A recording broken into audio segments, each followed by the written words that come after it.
Разлив нефти на реке Лени в районе речного порта привлек широкое внимание общественности. Сейчас идет второй этап ликвидации последствий, а ответственный за участок речной порт, несмотря на обещания, в этом никакого участия не принимает. В ситуации разбиралась Евгения Андросова.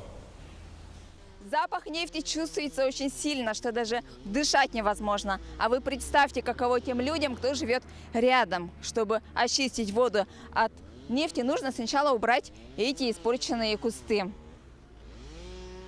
Согласно Конституции России, каждый гражданин имеет право на благоприятную окружающую среду. Но вот уже почти месяц из-за халатности судоходной компании жители улицы Пристанская лишены этого блага.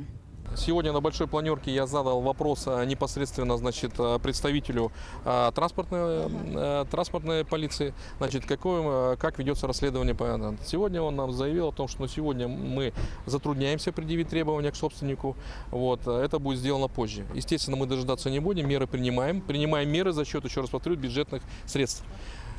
Полномочия, вопрос здесь большой. Поэтому эти все средства, которые бюджет истратит, должны быть возмещены за счет виновника. Поэтому как только будет определен виновник официально, все расходы будут выставлены ему. К работам по устранению последствий загрязнения нефтепродуктами было решено приступать, не дожидаясь того, когда будут установлены все виновники разлива. На данный момент идет второй этап работ.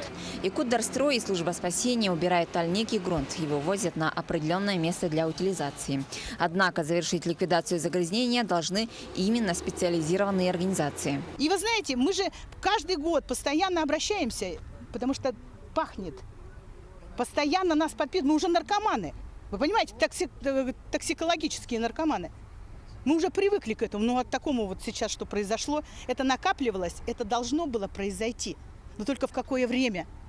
А ущерб немалый. Решение об экстренном устранении загрязнения было принято, исходя из того, что в ближайшее время еще возможно повышение уровня воды. Самое главное – не допустить попадания нефтепродуктов в городской водозабор. Проводится отбор проб воды, грунта на территории городского канала. Помимо этого, по требованию природоохранной прокуратуры отбирались пробы грунта с участков жителей, которые обратились, у кого подтопило участки и где были обнаружены нефтепродукты. Сейчас проводятся анализы данных, и после чего все результаты будут предоставлены как жителям, так и в прокуратуру для предъявления дальнейшего ущерба виновникам. Напомним, утечка нефтепродуктов произошла 13 мая в результате распиловки судна на территории судоходной компании «Якутск». На сегодня все расходы по локализации разлива взяли на себя власти города. Евгения Андросова, Арсен Степанов, Якутск.